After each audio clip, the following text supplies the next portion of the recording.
Okay, you're so excited to be in menopause. How Yeah. come? I, like so many other people, I think started when I realized I was in perimenopause and I was heading towards menopause, I was scared. I was scared because I was younger than most. I was in my late 30s. I'm now 45 and in menopause. I'm 99% sure. I'll let you know in a few months. But, I was really scared because there wasn't a lot of talk about what was happening. And for the most part, all we were seeing was the negative side of things, the bad things that were happening, how life was going to start to suck and what was going to change. But what I realized was that going through the process made me more focused on what I want, what Mhm, I don't want, mhm. what I like, what I don't like.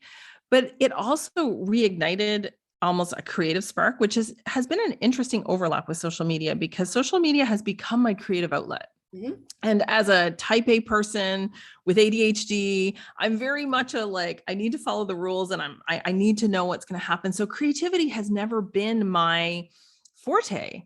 And so, this whole content creation, but also just engaging with creators has really made me realize just how nourishing creativity is in midlife. So I love that menopause and being in midlife gives me the permission to say no to what I don't want, to say yes to what I do want, and to do so unapologetically. That's I love it.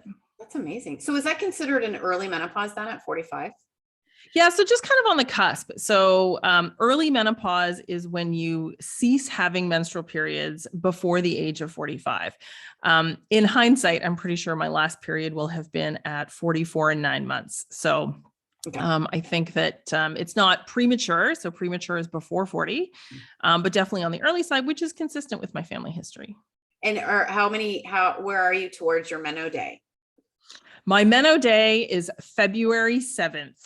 And you're So pretty sure you're feeling I'm pretty sure. I'm pretty sure. I've only had, I think it's like 4 periods in the last 2 years. So I've actually had a couple of false starts. But the last one was the one in February was barely a period. And the one before that in October was barely a period. So I'm pretty sure. did you Pretty feel sure. any internal shifts to either, like any sort of Yeah, I definitely noticed what I felt was a shift from late perimenopause, which was the by far the most symptomatic period of time for me. It is when I was most challenged with sleep. It is when my hot flashes were, at their worst. It is when I was still having those, when I did have a period, it was, the crime scene kind of period. I felt like my mood was really volatile. My ability to cope was really being challenged. And I definitely felt kind of a new normal, a shift towards this. Sleep seemed to improve, mood became more stable, energy became more stable. Like that's the other reason why I'm pretty sure. Period stuff aside, I definitely noticed a shift in how I feel. And I think that's a good thing. So I'm not lying because I always say this is going somewhere good. I always say that because everyone I talk to says the sort of same thing as you, except like Yeah. a few here and there, but I always ask. It's true. Yeah.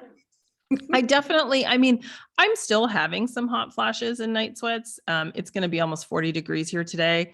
It's not going to be a comfortable sleep because we don't have air conditioning.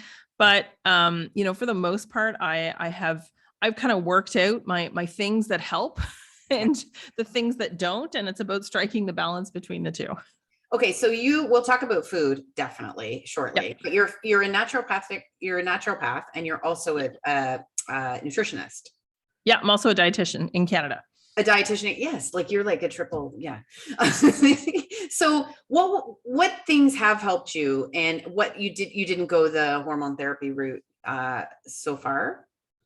Yeah. So, and this is actually, I love talking about this because I am 1000% pro HRT, MHT, hormone therapy, whatever you want to call it. I think it's a very viable and safe option for many women. But I am one of those percentage of women who are hormone sensitive. And as a result, hormones make me feel like a big bag of shit, is the only way to describe How it. did you find that out, Jen? Like, It was kind of I had endometriosis for most of my life, starting in my teens. And I remember when I was 17, my dad was an OBGYN and he came home really excitedly from a conference and said, look, there's this new medication called Prometrium. And, this is going to be really great for your endometriosis. Great. Awesome. So I started that. And 10 days later, I was near suicidally depressed, like just really awful. Mhm. And I had tried taking the birth control pill for many years to control the endometriosis, but I couldn't tolerate that either. Like within 2 months, I was nauseous all the time and I was depressed. Tried it again in my 20s for birth control. Same thing.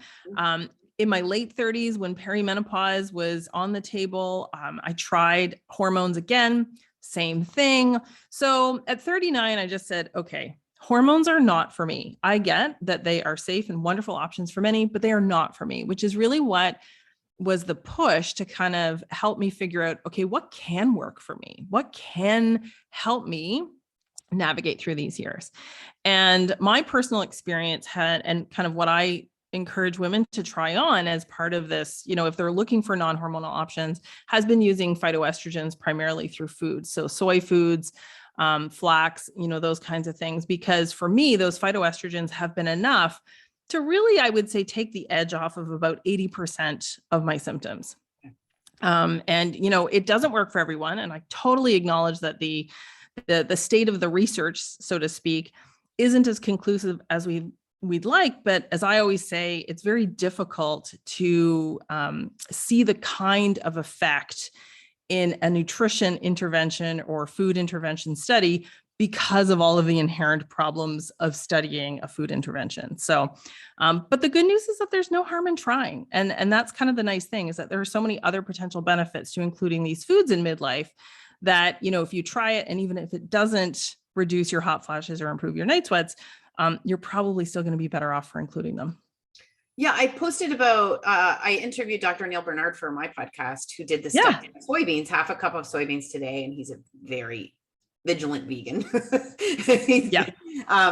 But, there's always the people who say, well, I can't eat soy. And it's okay. This isn't for you, for one thing. That's one thing social media is always about, right? Someone always pipes up and gives you their own personal story, which is fine. Oh, that's all I could think of was, what's the harm in adding half a cup of soybeans? It's not processed, it's cheap. What could it hurt? And I asked him, because I do like eating animals. I don't like eating animals, but I like eating animal protein. I don't really think about that part. I tried to get him to say hey, can't I do this? And won't it be good? And of course he wasn't going to say that because he's a vegan, but I just thought, what's the harm? What really is the harm? If you don't have certain issues where your doctor hasn't told you not to eat soy, then if you're not what soy do you eat? Well, so just to kind of back up a little bit in terms of concerns around soy, most of the concerns around soy have not been backed up by research. And so I always say that the first 10 pages of Google will scare anyone off of including soy. But when you look at the actual research that has been done extensively, and when you look at the, a lot of the studies that we have are observational, which is always a problem when you're trying to draw firm conclusions. But when you have enough of them, you can come to some pretty good conclusions about whether something is likely to cause harm. And that is what we can really say conclusively from these observational studies, including the Women's Health Initiative study, that, eating soy does not do any harm and may actually reduce the risk of certain things, even like recurrent breast cancer, may reduce the risk of osteoporosis. There are likely benefits to heart and cholesterol and potentially even cognitive health. So there is definitely no harm to it. But sometimes the confusing part comes in that soy gets lumped in with, soy foods that are made from soy, not necessarily soy itself. So when I talk about soy foods, I'm talking about the soybeans, like edamame, or the cooked mature beans, or tofu, or soy milk, or soy nuts. I'm not generally talking about TVP or texture vegetable protein, or fake meats made from soy, or soy protein powder, because we don't actually know if those provide the same benefits, because those have not been studied in the same way that we have with observational studies looking at people and women who consume foods with soy for a long period of time. Okay. That kind of leads me into processed foods, because I know personally, I've been just trying to take out almost all processed foods from my diet, because I just don't feel well. And I'd rather have a smoothie made with camel milk, which is my new thing, or I've And not tried that. yeah, it's like fine. Or then then some trying yet another protein powder with a million ingredients in it. How do you, I mean, we'll get into your, because you do some great debunking and some great discussion about all the stuff we hear on social media. But when it comes to processed food, how do you feel it relates to our sort of perimenopause symptoms? Do you think there's a connection?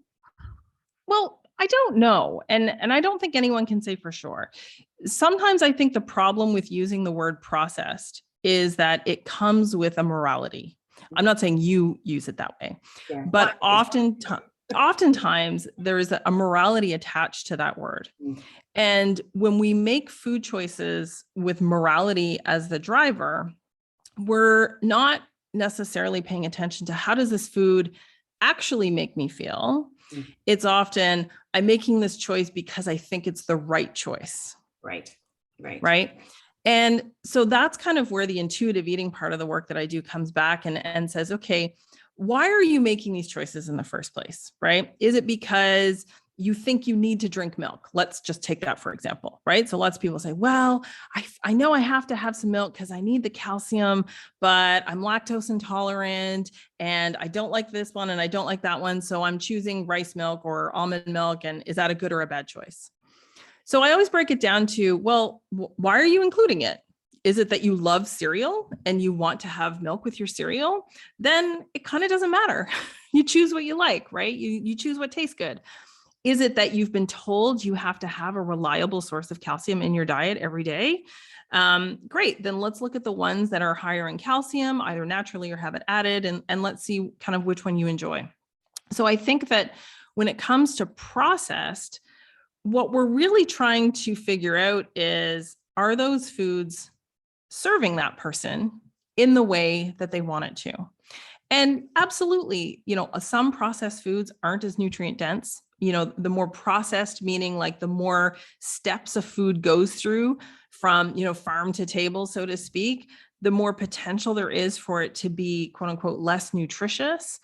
But I think that when we're looking on the whole of someone's, diet and what they're choosing to eat, we need to understand why they're choosing those foods, and then help them to make the choices that feel like they line up in the best way possible. But, there have been, I think, some small studies looking at women who consume more processed foods are more likely to experience symptoms.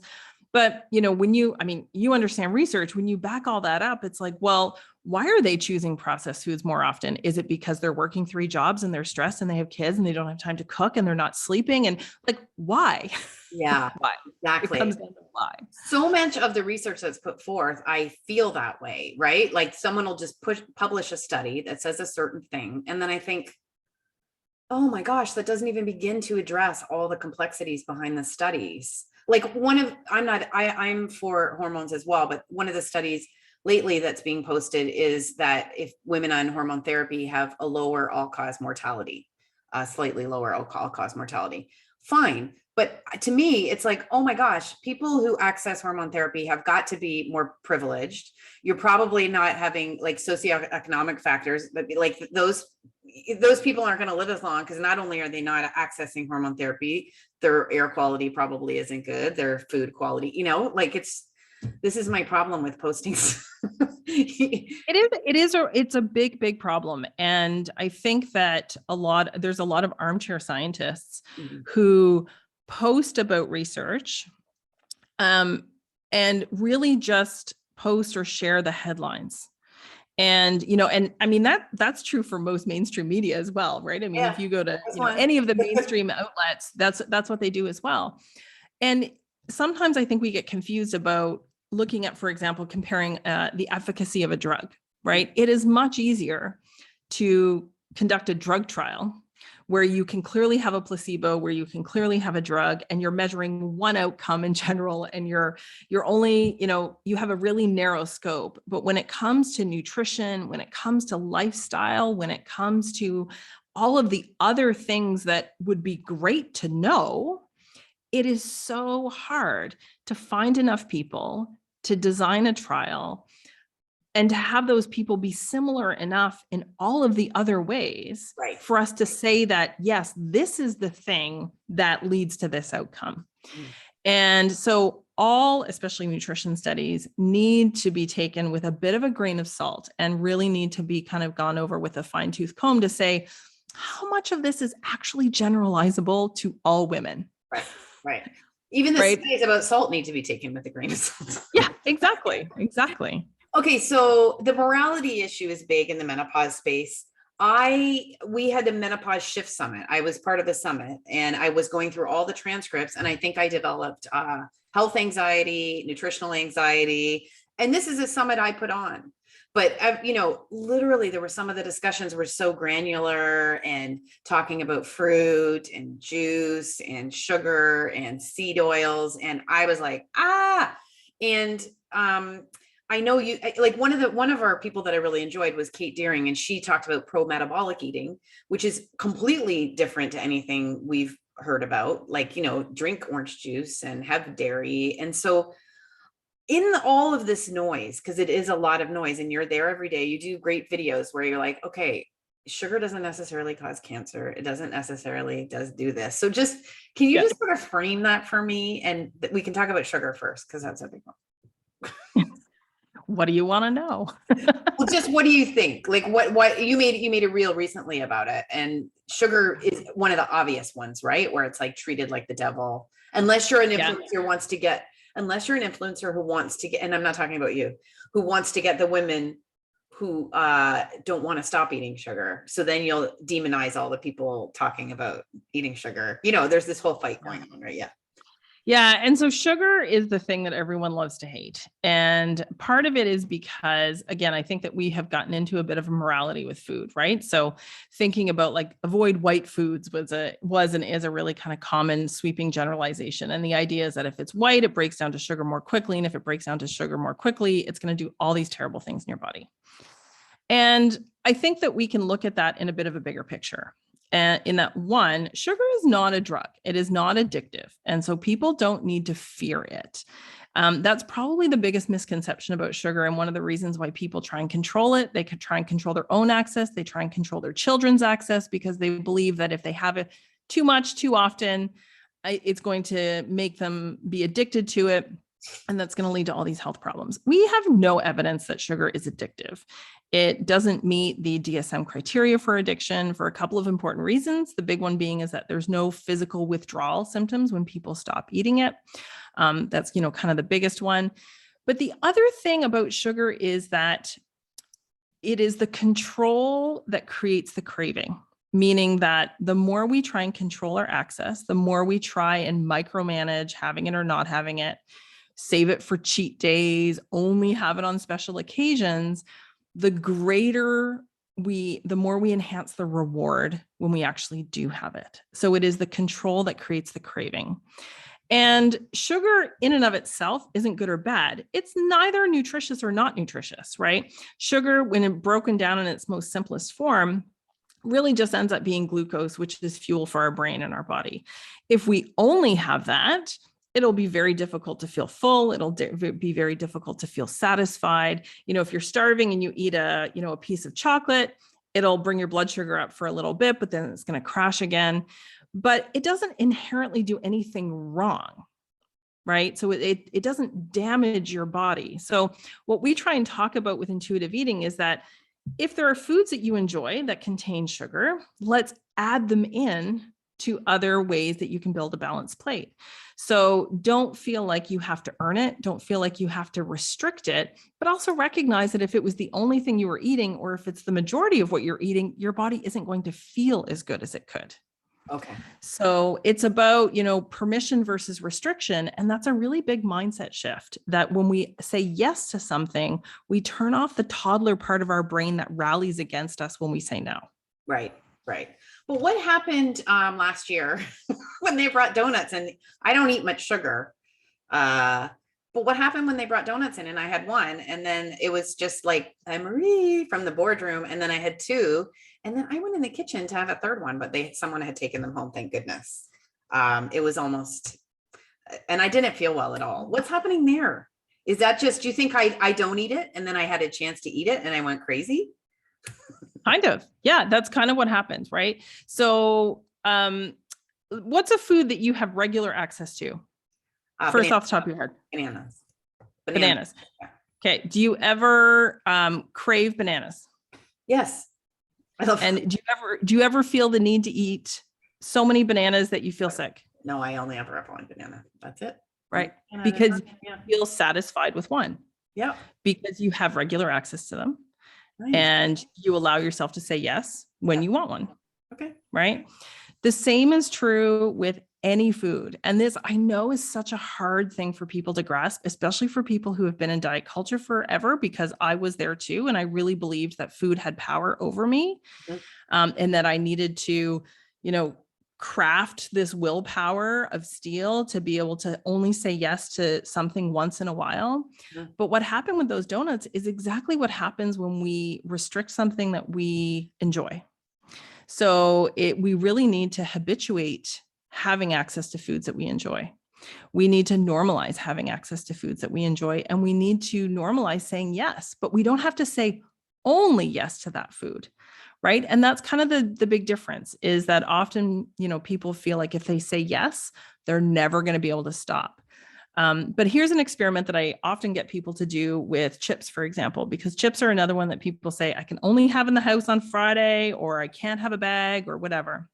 And I'll say, I want you to have a bag in your cupboard at all times.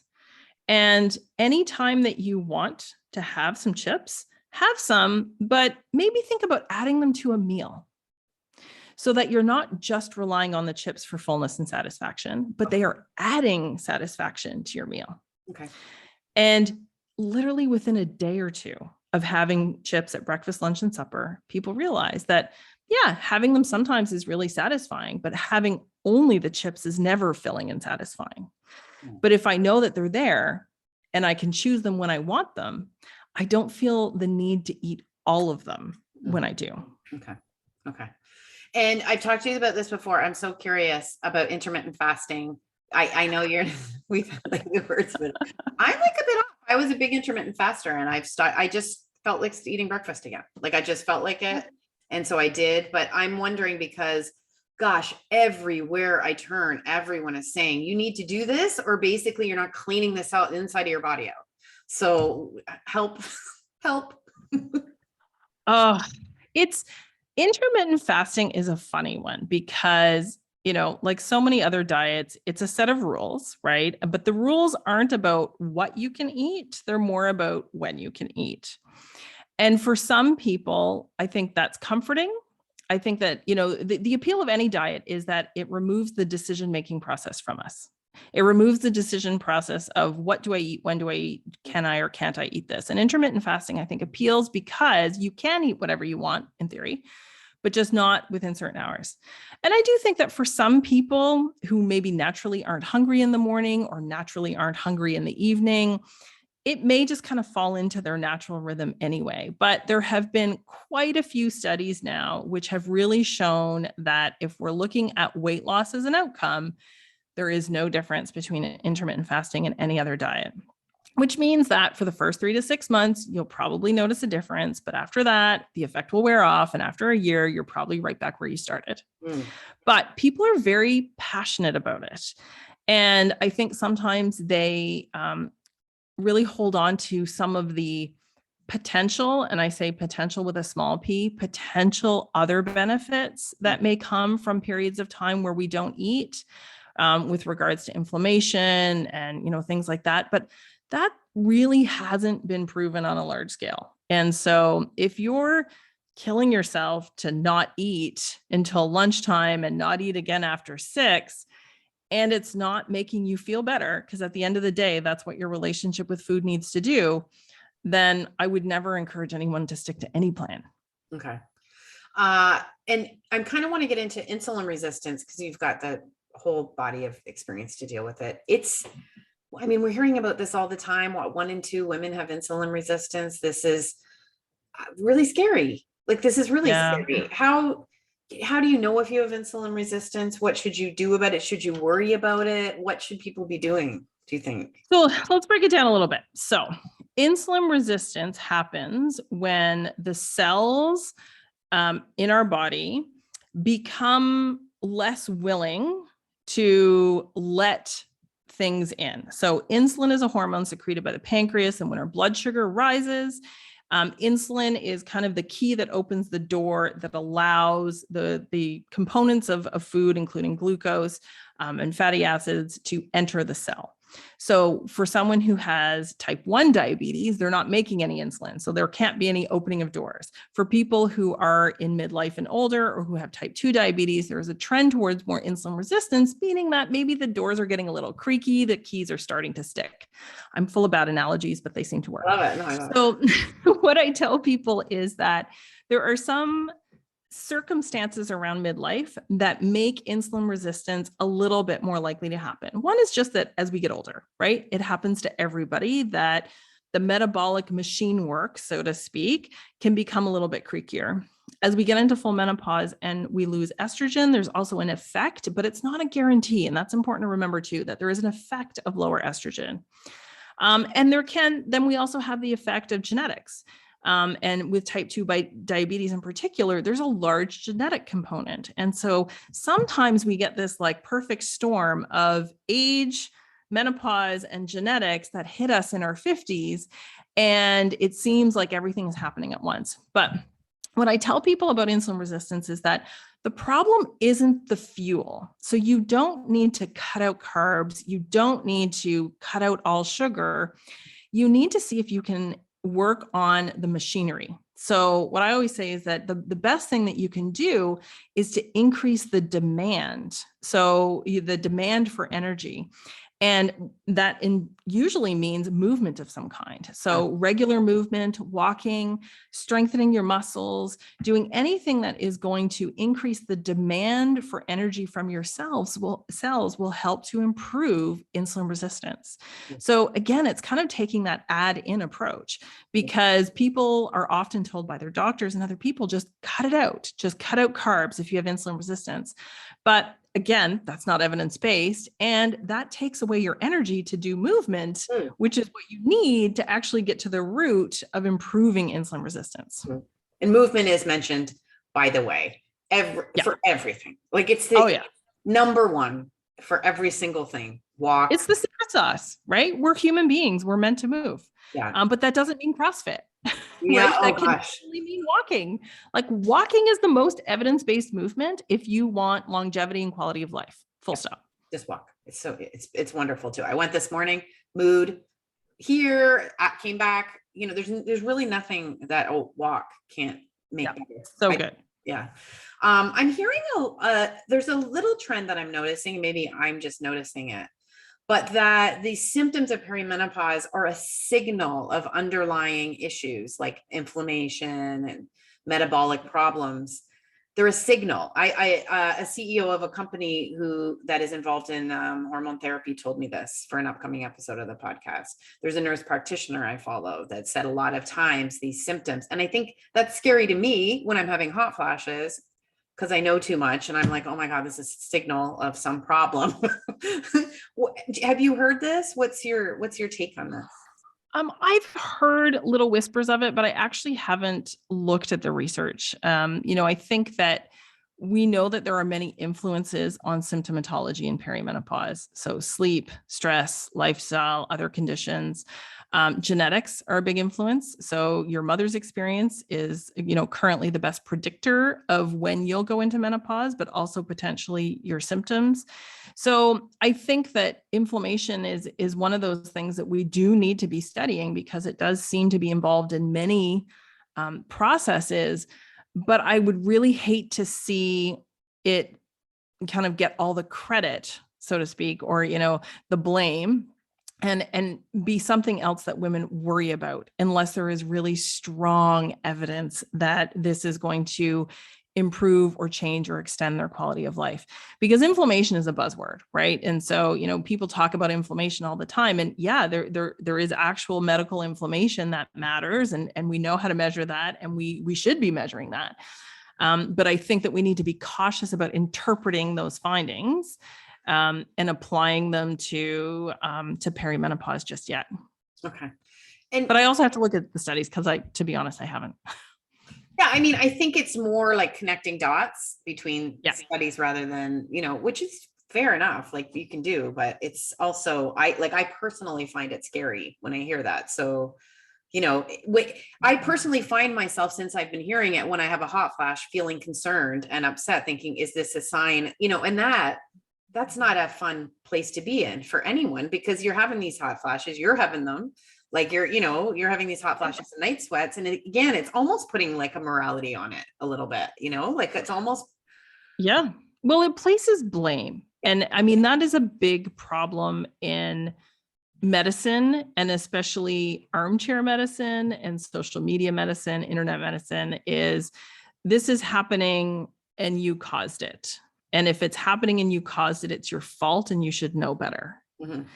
And, shame is such a terrible motivator that until we can give people information that actually helps them to make changes in a way that feels empowering, I try sometimes to be really cautious about even what I read or what I share, because I don't want to add to that burden. There's so much already that women feel guilty for. Mm-hmm. I should have done this. I should have done that. I should be doing this. I should be doing that. That, if we start saying that, oh, there's underlying inflammation, and because there's such a wellness culture vibe around talking about inflammation, I think that it can really lead people down a road that's not going to be helpful. Yes. And the wellness culture vibe. I also run a website here in Abu Dhabi in the UAE. It's for women and men. It's Live Healthy. And I know a lot of people who are in this wellness culture, and all is not well. Like I know the backstory of a lot of these people. All is not well with a lot of these people. I don't know. I want people to know this. Do you have any perspective on this too? Like there's a lot of fronting that's not backed up by. Yeah. And what I'm getting at? I think it's another episode, but let me try and summarize it. But I think what happened is that for a long time, health information and advice was not accessible to people outside of a patient practitioner relationship. Mm-hmm. So pre-internet, there were very few books, and the information that you got only came from a healthcare practitioner. And I think that was also a problem. I think that there was a lack of access to meaningful information. And then as people started to gain access to the internet, and, people can say whatever they want on the internet, there was a lot of people who I think had very powerful personal transformations in their health, in their wellness, in their life, and felt the need to share that with other people. And that's fine. That's motivational speaking. I think that has a place, but it's a problem when it becomes a recipe or cookbook like advice system. Mm-hmm. That if you do X, Y, and Z, just like I tell you to, and often with what I'm selling you, then you will get this transformation. Mm-hmm. And it's a really big problem in the nutrition world because of how many women, especially already, have disordered eating or eating disorders or are at risk for it. And I think that the wellness culture isn't well anymore. There was, I think, initially a very well-intentioned ground movement that was like, hey, we want to make the world a better place, and we want to be talking about like food and environment and all these things that totally matter. Mm-hmm.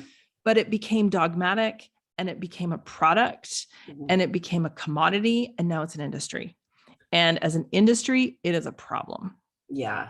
I mean, I've been following this stuff since the internet, and so I had a very hard time finding the early people. So I've been following some people for a very long time.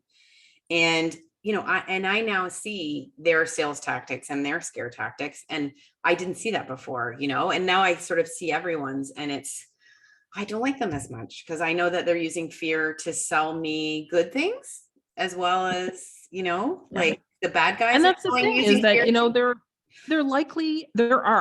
not likely, there are many good nuggets and there are many good people. I'm not saying that, every person in that who falls under that wellness culture umbrella is doing evil, but there are definitely people who I think are intentionally choosing to sell fear and misinformation. Yeah. That sounds Um, amazing. and it is, on the practitioner side of things, as a regulated health practitioner who has to make sure that all of my T's are crossed and my I's are dotted, and that I am very conscious of what I share with people, and that I don't give medical advice without, proper assessment, and that, I try very hard to back up everything I say. It's also really frustrating because, people will often say, well, I read this article that said XYZ. And the onus then becomes on me to defend myself. Yeah. For being And it's a reasonable. really weird place to be. You have to defend Instead yourself of, for being reasonable and yeah, and cautious. That's yeah. that's very, very strange. Okay. The last question I'll ask you is just when you're interacting with a lot of women who are going through this, any new things that are experiencing, or what's sort of top of mind for them? You mean for people who are new in perimenopause? Yeah. Yeah. Are you noticing any Yeah. things or? I am seeing this really nice shift towards more recognition of women who are having the earlier experience. That was kind of where I came into this, internet land or Instagram land, was sharing my experience of going into menopause at 37 or 38 and having a very difficult time having that acknowledged. But of course, in hindsight, clearly I was in perimenopause. And so I really like that more women are feeling empowered to have those conversations with their healthcare providers and to get second opinions if they're not, if they're not getting the support they need. Because I hear all the time still women who are 45 being told they're too young to be in perimenopause. I had a woman just the other day at 52 was told that she was not in perimenopause because she wasn't having hot flashes and was still having regular periods. Why is it just not maybe possible? It's crazy. I know. So I am really enjoying how much more empowered women are, I think, to say, hey, I do have some evidence-based information. I do have people that I talk to, learn from, follow, that I trust. And I really want to make sure that I'm getting the right care for me at the right time. Because as I always say, perimenopause being, up to 10 years, most of us spending at least a third, if not half of our life in postmenopause, the most important conversations are, how do we stay well after menopause? And those are the conversations that 1000% need to be happening long before you have a hot flash. Okay. And I'll just ask you one more because of that, this deficiency narrative, which has always been around, but is picking up steam again. I've seen very popular doctors on TikTok say menopause is a disease. You need to take hormone therapy because it reduces your chance of all-cause mortality, and it's a female hormone deficiency syndrome with health risks. We see this every day. Yeah. Can I just say hell to the no? It is not a female deficiency syndrome. It is a life stage that is pre-programmed into our DNA. We have lots of evidence of women who live many decades postmenopausally, healthy and well. And hormone therapy is primarily indicated for symptoms. And that is currently still its, number one use. There are definitely some, we'll say like hints, whispers of evidence that for certain people, ages and stages, early menopause, premature menopause, absolutely, it may reduce the risk of fractures, can help to protect heart and things like that. But hormones aren't the only way to do that. Mm-hmm. And that's the conversation that needs to be happening alongside the one about hormones, is that, yes, we absolutely need to be talking about bone health and heart health and cognitive health, but hormones are just one piece of that pie. They shouldn't be the only pie that's offered. Yeah. Oh, I love that. That's the one thing, that's what I'm always banging on about. Cause it's like, guys, have you seen everything that can lead to dementia? There's like, there's so many factors. You can't, when you only focus on estrogen, it makes me scared. That's all. Because don't hang your hat on estrogen to save you. Yeah, right. Because we do not have enough evidence to say that. But interestingly, just to kind of back up phytoestrogens a little bit more, one of the really interesting things that I like about phytoestrogens is that they do cross the blood-brain barrier. They are being studied for their effect on cognition and brain health. There are associations with reduced risk of fractures. There are, seems to reduce cholesterol, likely improves heart health. So if we're looking at, foods that we can add in that have the potential for many benefits for both symptoms and beyond, I think that that is one that we can hang our hat on without risk, which is the difference between hormone therapy, right? Yes. Is that you may benefit from it, but we don't know exactly what all the risks are and for how long. And again, I'm pro HRT. I'm not telling people not to do it. I'm just saying, know why you're using it.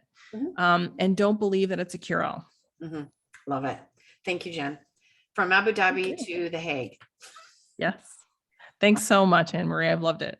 Okay. Take care, and I will